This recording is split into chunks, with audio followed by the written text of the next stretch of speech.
here today. Ambassador David Balton, who is the chair of the senior Arctic officials for the Arctic Council, is going to be briefing you today on what took place in the meetings that happened this week. So let me just introduce to you Ambassador David Balton. Thanks.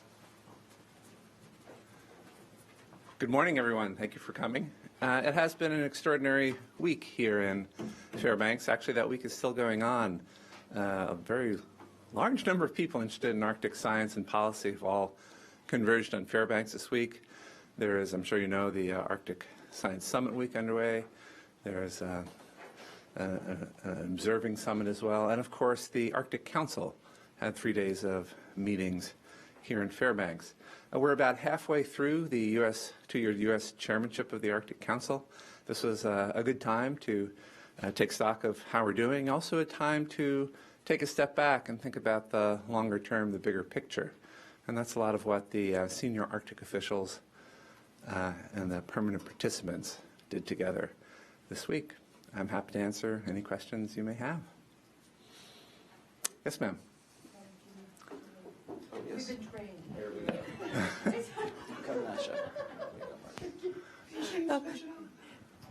It's on. Yes. Can you give me an idea of what would be the top issues that you have, or maybe the top accomplishments that when you go back to Mr. Obama, you'll be saying, here are the things that we did. We actually did this. We did this.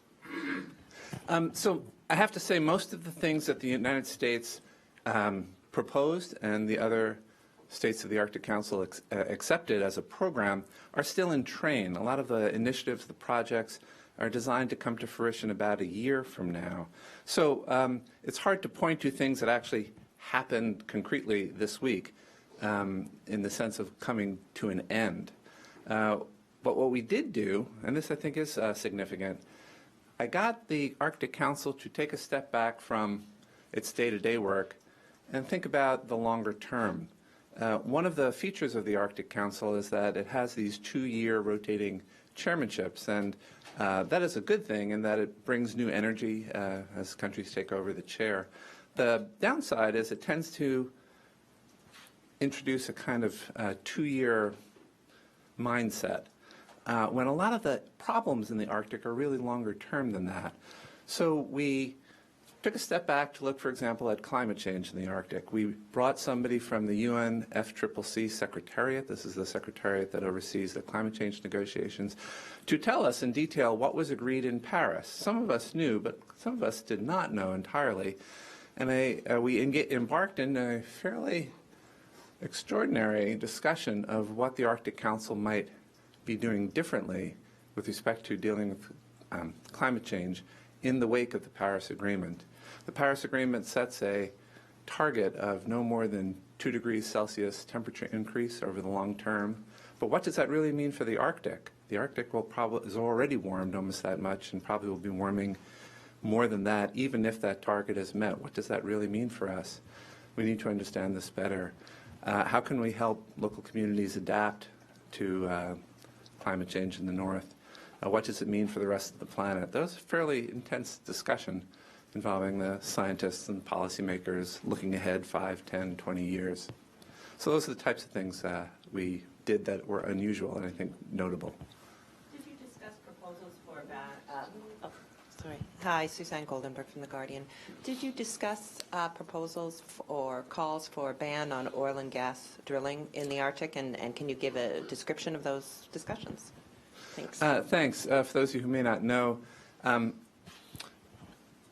around Antarctica, it has already been decided that ships should not use heavy fuel oil. That's a decision taken not by some Antarctic group, but the International Maritime Organization. And some have now called for a similar ban on the use of heavy fuel oil by ships in the Arctic. There is one part of the Arctic Council, it's a working group on the protection of the Arctic marine environment, that is looking at that issue now. It did not come up for decision this time. I think the countries of the Arctic are still considering what they think about this.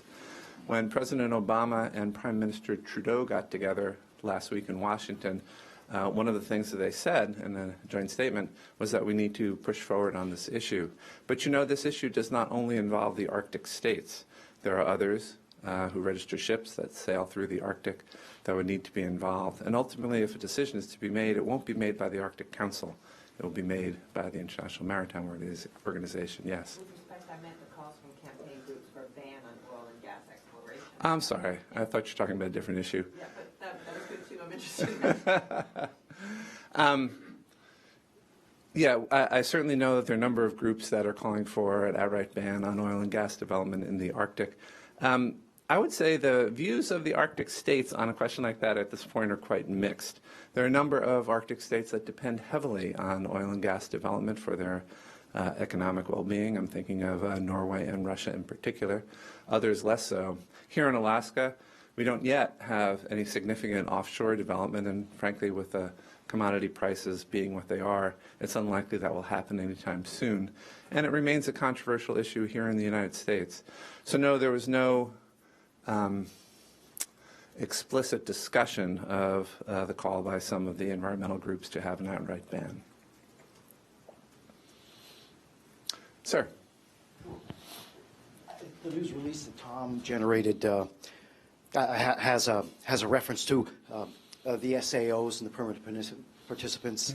Yeah. Having worked on multiple projects aimed at building resilience to climate change in Arctic communities, it seems that I see that sort of language, adaptation and resilience, more and more lately. Yeah. And here again, has that been the case during the U.S. chairmanship? Has it been a higher priority, say, compared with Canada's chairmanship? Is that becoming something that we're more conscious of because we're fairly far along in this process of climate change? I guess I'd answer that question in two ways. Taking a step back, the Arctic Council has worked on climate change and related issues since its inception. It produced the first Arctic climate impact assessment more than a decade ago and has been working on questions of adaptation and resilience for a long time. The problems are becoming more apparent and more acute right now. Anybody who has spent time in the North, particularly in this part of the Arctic, know that very well.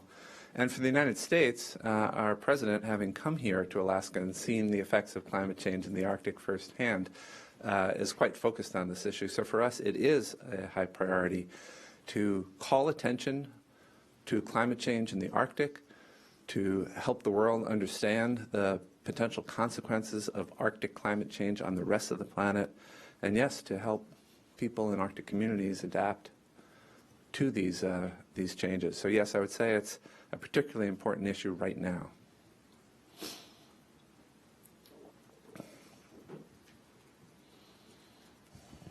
You're talking about helping the communities adapt. Are you talking about specific programs for that and for the microgrid programs? There's a lot of things going on that have a lot of good words, but are there actually things on the ground that you're pointing at this point? Yes, is the short answer. Some of the initiatives that we launched almost a year ago are still in train, of course, but one of them is to create an academy for studying and actually putting into place renewable energy technologies in remote communities in places like Alaska and other remote communities of the Arctic, the so-called ARENA project. If you go on the Arctic Council website, you'll see more about that. It's kind of exciting. We have developed here in Alaska a local environmental observer network, and now we're trying to make that circumpolar. You can use an app on your cell phone to help plug into a map of the Arctic and report on environmental changes that you see, particularly climate-related changes. So there are a lot of things in train. Much of the work is still to be done, though. I can't tell you right now we have finished one of these projects just yet. We still have a year to go.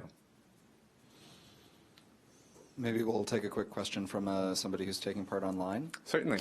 The question is from Heather Exner-Perot.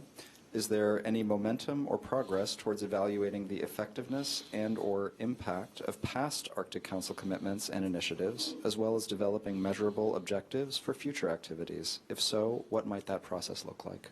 That's a great question.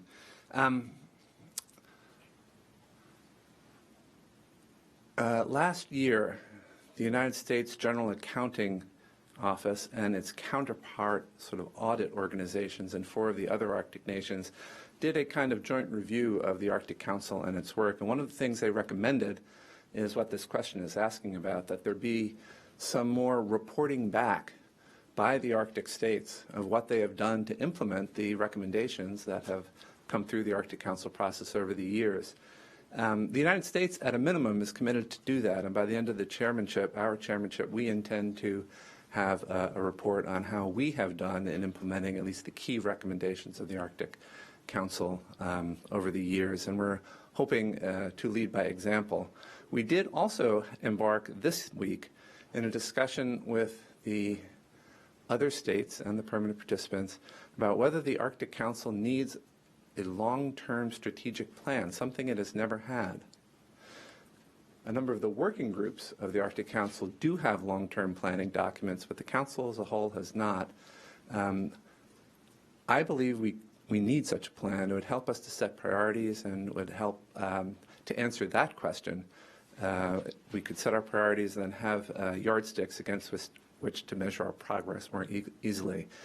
We did agree to embark on this process. I don't know where it's going to go or how it's going to lead or what it'll ultimately look like, but we're moving in that direction.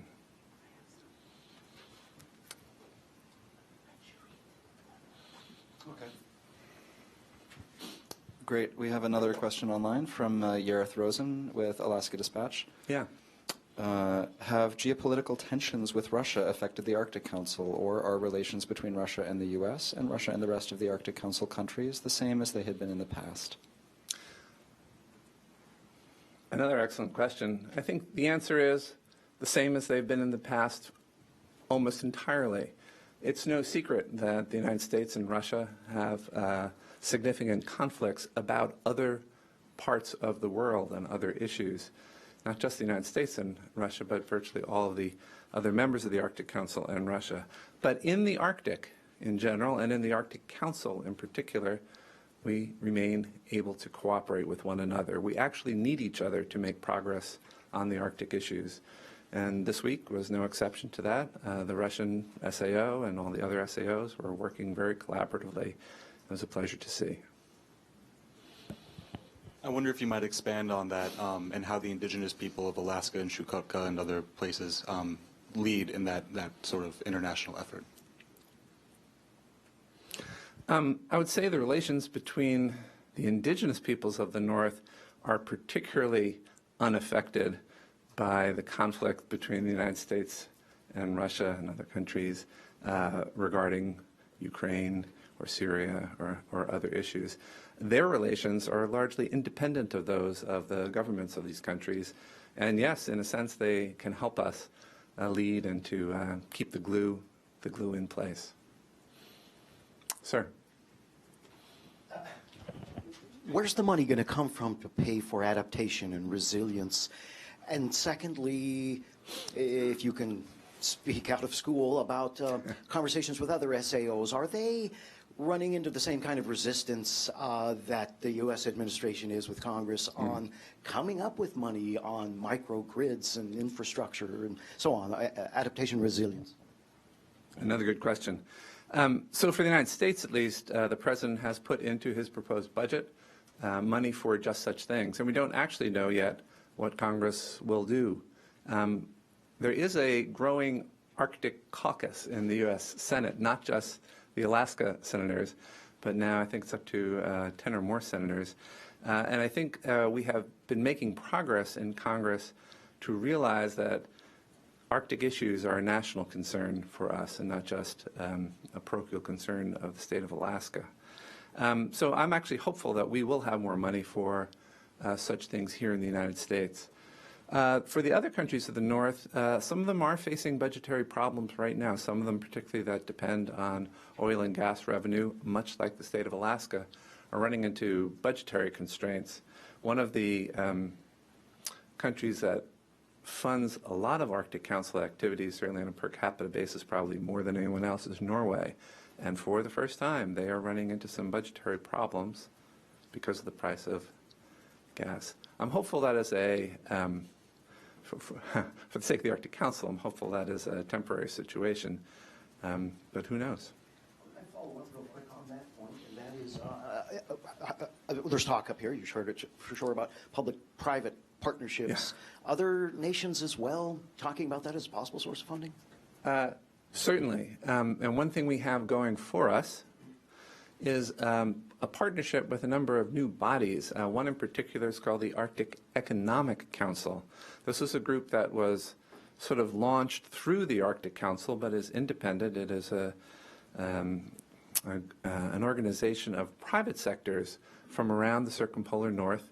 They're still, I would say, getting organized and up and running, but the vision is to have private sector, businesses, corporations of the Arctic, working among themselves, but also working as a partner with the Arctic Council to do some of exactly what you have in mind, public-private partnerships. Matt Miller from KTOO and Juneau, and I just wanted to follow up on some points that you made to Tim here. Specifically on the issue of Norway, you mentioned how they're having some budgetary issues. Mm-hmm. Does that kind of color their the discussions? I mean, does for that country or any other countries that may be in that sort of similar situation, you know, we don't have the money to do this, so we cannot come to a consensus? I didn't see anything specific this week that I would say failed to reach consensus for budgetary reasons explicitly. Indeed, as I was saying earlier, there wasn't. So we're only halfway through the U.S. chairmanship. Most of what we have in motion won't come to fruition for a while. So the budgetary issues were not in the forefront at this meeting. They may come up a little later in our chairmanship. I will say that the Arctic Council does not operate on a large budget. It's actually a fairly small budget. We did discuss this week whether that budget might need to grow in the future, or at least become more predictable. A lot of the financing that comes into the Arctic Council is kind of ad hoc. Governments or other groups contribute monies to particular projects. You can't always plan very easily if you don't know what the funding stream is going to look like 3-4 years down the road. At a minimum, I think we need to move to a world where the funding for the Arctic Council becomes more predictable. Actually, let me just take a quick question from somebody online. This is from Randy Shostak, a reporter with EOS at the American Geophysical Union. Could you talk about any of the other issues the Arctic Council has been involved with, including a binding agreement on facilitating scientific cooperation in Arctic research? And could you perhaps also talk about the issue of black carbon? Yes, happy to talk about both of those. When the United States took over as chair of the Arctic Council almost a year ago, there was already in motion an effort to develop a binding agreement among the Arctic states that would promote and facilitate scientific research throughout the Arctic region. That effort is coming to fruition as we speak. There is a task force co-led by the United States and Russia that has been working on this. My expectation is that a year from now, the 8 ministers of the Arctic will have pens in their hand and sign this agreement when we come back here in Fairbanks. And the idea behind the agreement is to break down barriers that still remain, unfortunately, to the conduct of scientific research throughout the Arctic. So that will be quite an achievement, the third binding agreement to emerge through the history of the Arctic Council. Black carbon, I would say, and methane is another topic we've been working on. I don't know how much people know about this. I'm not a scientist myself, but what I do know is that black carbon, which some of you might call soot, is not actually regulated through the climate change agreement, which is focusing on CO2 mostly, carbon dioxide, also methane. In the Arctic, one of the causes of climate change is the emission of black carbon into the air and its deposition on the ground. It turns white areas dark. Those dark areas don't reflect as much sunlight. Allows for greater absorption of heat, advancing the warming. If we can reduce emissions of black carbon, we can make a dent in climate change in the north. And we are pushing as hard as we can to get the Arctic states and the near Arctic states to do just that. A significant percentage of black carbon that comes into the Arctic comes from outside the Arctic. If we're going to do this successfully, we will need the cooperation of other states as well. There is an Arctic Council expert group working on this. It met in January. I'm happy to say it's making progress in the right direction, going in the right direction. Yeah, my name's Mike Spindler. Yeah, I can hear you. Okay. I'm a journalism student here. Getting back to your budget, Yeah. can you tell me in rough terms what the State Department's contribution is to the Arctic Council? Second, I know that the other Interior Department, for example, supports the CAF group. Do you have a sense of what the U.S. contribution is? And then what is the overall budget of the Arctic Council from all the member nations? I can't answer that very easily. What I can say is there are several different parts of the budget. There is one part that goes to fund the secretariat or administrative operations. That's reasonably clear. It's about $1 million total a year, of which the United States pays 1/8 of that. The government of Norway separately provides money to help with, as the so-called host country of the secretariat, its budget, so it contributes separately to that budget as well. What's harder to answer is the project funding, a lot of which is in kind. You have lots of people who are working in agencies of the U.S. government, also in the private sector or state agencies here in Alaska that contribute their time and expertise to the process. It's really hard to put a dollar figure on that.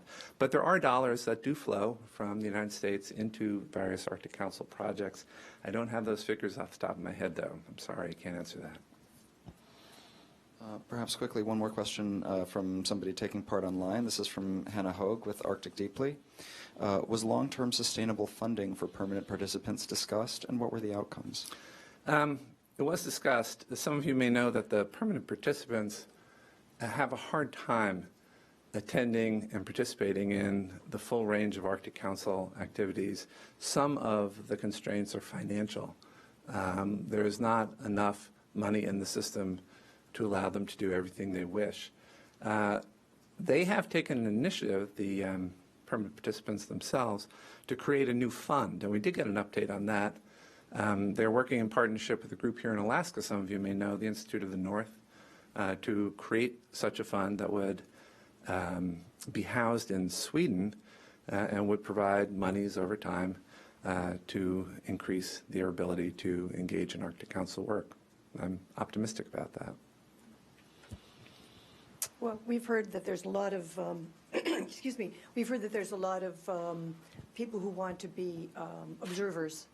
Is there any idea how many at this point? Yes. And it's my understanding that there's a concern among the more indigenous groups that are the permanent participants that as you expand the number of observers, that waters down their ability to get their voices heard. Can you talk to that?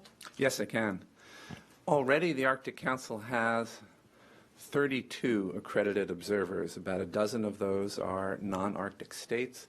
The remainder are organizations, some of which are intergovernmental in nature, some are non-governmental. There's also the European Union that has sort of ad hoc observer status as we speak. On top of those 33, there are presently 16 pending applications for additional observers, several of which are non-Arctic states. Most of them are other organizations of one kind or another. By the end of the U.S. chairmanship, my hope is that we will have a decision taken on whether to admit as observers those applicants. And there are questions about the system. If we are to expand by as many as 16 new observers, you will have an odd group of 8 members, plus the 16 permanent participants, and approaching 50 observers. It's a little odd. I've spent my life in international organizations. I've never been in a situation quite like that. The permanent participants do have some concerns. I've heard this from them from at times, that if the numbers and influence of the observers increase unduly, the influence of the indigenous peoples represented by the permanent participants may get diluted. I've heard that. On the other hand, a number of the observers, particularly the observer states, contribute to the ability of the permanent participants to engage in Arctic Council work. There are partnerships between the observers and the so-called PPs. So it's not a black and white issue, it seems. I would say the permanent participants probably have mixed views on the questions of observers and whether we ought to admit some or all of the pending applicants. One more question coming from online. Have you been successful at getting people in the South, the lower 48, and temperate zones in other countries to pay more attention to and care more about the Arctic? If so, what's driving that? And if not, what's the barrier? Another good question. I would say it's particularly an issue here in the United States. Stop and think about the other 7 Arctic states. I think for each of them, a big part of their identity is being a northern country, being an Arctic country. For the United States, yes, here in Alaska, that's quite obvious, but in the lower 48, not as much. And a big part of our ambition in taking over the Arctic Council chair was to change that dynamic. And I think we have made some progress in that. Probably the single biggest thing that happened to help bring the attention of the Arctic to the people of America as a whole was the visit of our president to Alaska here last summer. There was the Glacier Conference in Anchorage. Some of you may have been there or at least seen it. And then he spent 3 days here, of course. And the attention and the media that followed really helped to make real for a lot of Americans the situation in Alaska, the profound and enduring interests of our nation in the Arctic region as a whole, and I think may lead to more funding for Arctic issues. So that's my hope. We have a large media campaign as well to try to call attention to Arctic issues throughout our country. Some of the people involved in that are my colleagues sitting in this room, and that I think is having some effect as well. Very glad to see it.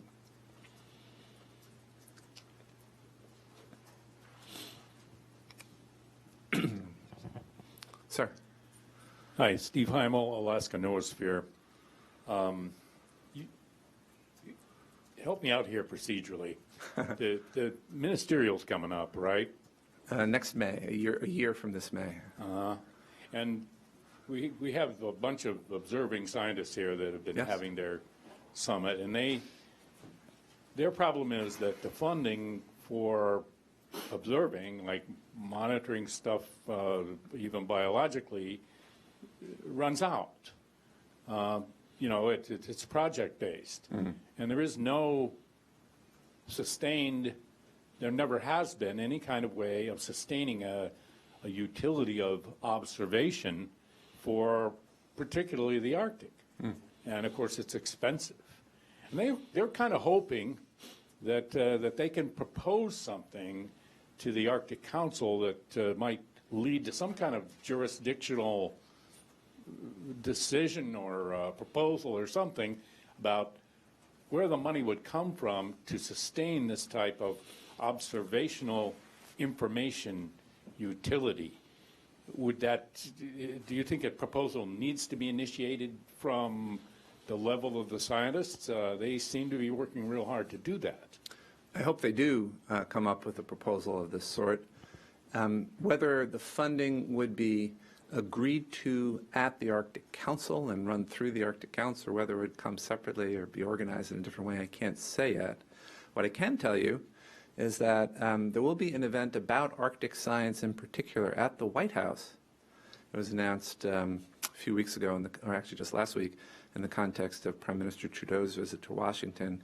The White House Arctic Science Summit will take place probably either at the very end of August or early September of this year. The intention is to bring together the science ministers from the 8 Arctic countries and other countries who have significant Arctic science programs. And one of the things on the agenda is just what you're talking about. How can we actually sustain observing in the Arctic? What is the best framework? Where would the money come from? So that may be another way into this problem. Another question from online. With the United States halfway through its chairmanship, what are the toughest challenges ahead and why?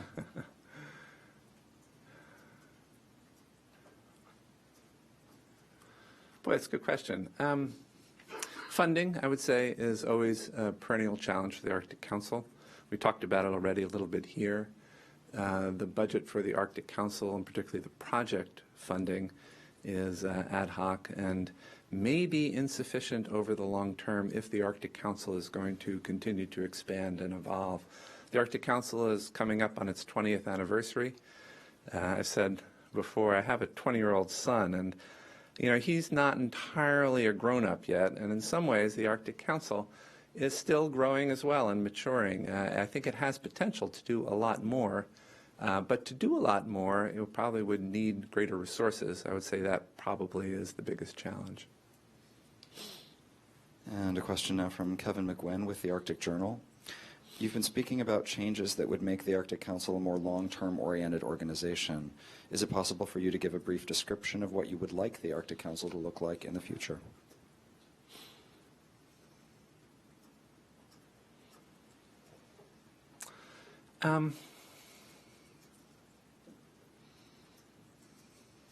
Here are the things about the Arctic Council that I would not like to lose. Maybe we'll start with that. There is a flexibility and a nimbleness to the Arctic Council that does not exist in a number of other international organizations in which I've been involved over the years. And some of that has to do with the relatively low level of formality, the relatively light institutional structure, and I'd hope we could maintain that. Another thing we must maintain is the ability of the indigenous peoples of the Arctic to participate the way they do. Whatever other changes might come to the Arctic Council, that is probably the most important feature and the thing that makes the Arctic Council unique among international fora. We could use a long-term strategic plan, as I mentioned. I think that would be quite important. And with that would come, I think, a greater sense of priorities. Right now, there's a lot of bottom-up activity. Individual organizations or countries propose projects. The working groups put them into their project plans. They do get blessed by the senior Arctic officials. And maybe that is fine. But perhaps a little more top-down would help to complement that. And here I'm thinking about strategic priorities for the Arctic Council as a whole. So those might be some things I would like to see the Arctic Council evolve to in the next few years. I'm talking beyond the U.S. chairmanship now, but I think that would be helpful to the Council process. No. At your disposal. Thanks very much. Speaking of looking ahead, halfway through the U.S. chairmanship, any sense on what kind of priorities the Finns might be interested in? Maybe that's a question for the That's a question for the Finns. Any themes, kind of things emerging yet? What I can tell you is, I don't want to steal their thunder, but I can tell you it's in the interest of the United States and the Council as a whole to ensure a good transition. The Canadians were really good in working with us a year ago, actually starting well before a year ago, to allow for a good transition to our chairmanship, and we're committed to do the same. We've been talking to the Finns for more than a half a year already. I've been to Helsinki just recently. Some of it is nuts and bolts, how we actually get things done, how we work with our friends in the Arctic Council Secretariat. Some of it is thematic or substantive. Here are the things that we see that may require continued attention even beyond the U.S. chairmanship. Finland, maybe you should be thinking about continuing some of this work. But ultimately, it's up to them to propose a program. They are thinking very seriously about what that proposed program would look like.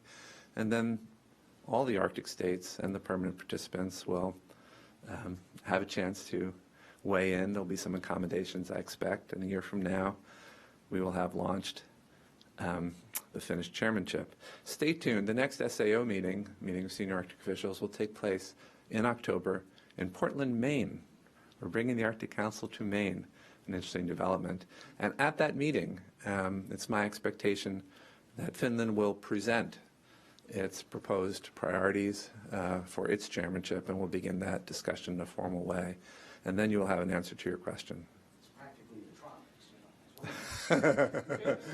Senator King, among others in Maine, firmly believe that his state, and I would say America as a whole, have interests in the Arctic, and I support that.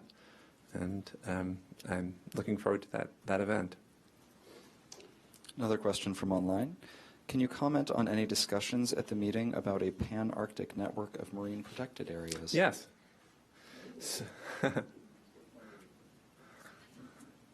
So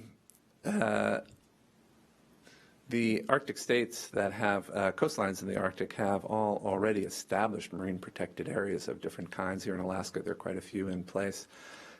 What we agreed even before the U.S. chairmanship began was to build a kind of network of these MPAs, marine protected areas. The idea is to have a representative sampling of different ecosystems, to have the exchange of best practices in science coming or related to these marine protected areas.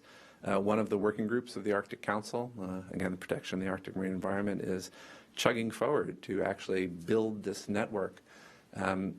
When Prime Minister Trudeau was visiting Washington, this was one of the things that he and President Obama included in their statement, that we need to protect ocean space, and we need to build this network throughout the Arctic of marine protected areas. All nations of the world have made a commitment to have at least 10% of ocean space subject to some form of protection, ideally through marine protected areas, by 2020. We're not that close to that today. So a lot of work, not only in the Arctic but elsewhere, still needs to be done. Is it for me? No worries. Other questions? Sir?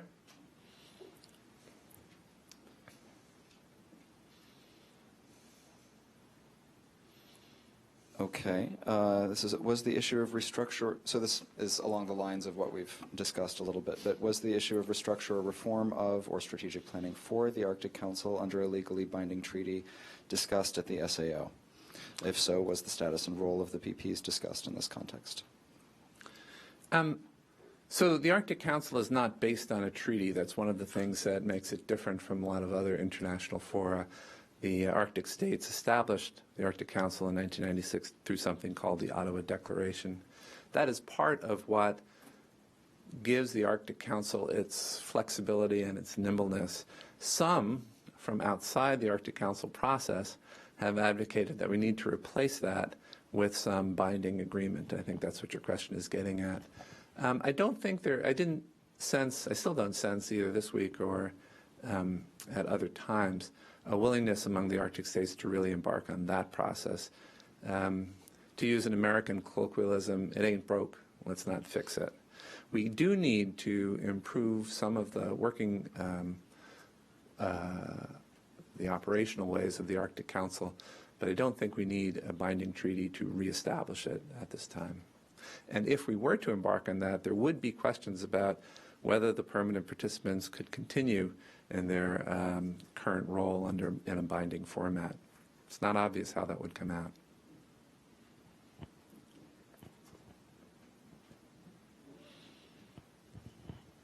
I understand that there was some discussion about more formalizing the relationship between the Arctic Economic Council and the Arctic Council. Can you talk about that, and what is the status of it at this point?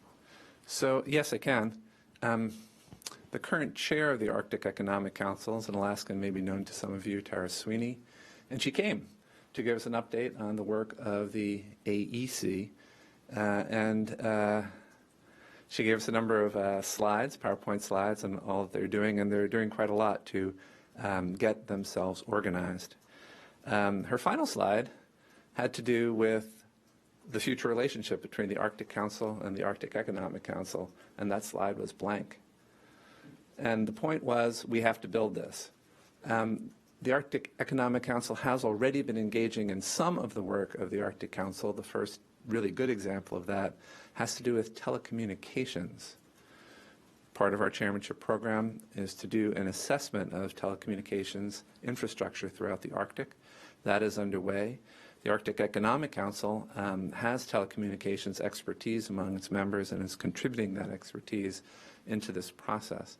But there's lots more I'm sure we can do together What I heard, both from Dr. Sweeney and from the members of the Arctic Council, was a desire to build that relationship. That was the whole point of creating the Arctic Economic Council under the Canadian chairmanship. But what it will look like ultimately, can't say just yet. One option would be to have some sort of formal agreement laying out the relationship between the two bodies. And it's possible we will do just that. It may not be necessary. It could be more of an informal relationship. We haven't answered that question. There wasn't any real discussion of that this week.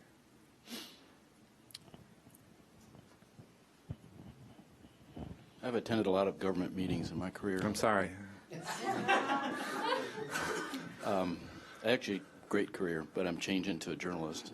And I have to ask this question. Sir. Why the closed meetings for the SAO? We're used to having an executive session when they need to talk about private stuff, but generally being open. Could you clarify why? You know, I'm not sure I can. That is just the way it's been. If your question is maybe it shouldn't be that way, I'd be willing to talk about that with my colleagues. If you've been in government meetings, you will know the following dynamic. If there are press or the public in the room, it does change the tenor of the discussions at least somewhat, not always for the better. We do have a large group of observers, that is true, but what you're really talking about is the public and the press and why it's closed to them. And I don't think I have a good answer for you. One thing I can do is what I'm doing right now, telling you what took place. It's not like they're really secrets. The stuff is not classified. Some of the issues are, people disagree about what should be done. Anyway. Yeah, I don't know what to say about that. Any other questions? If not, thank you all very much for coming. It's a pleasure talking to you. Stay out of trouble.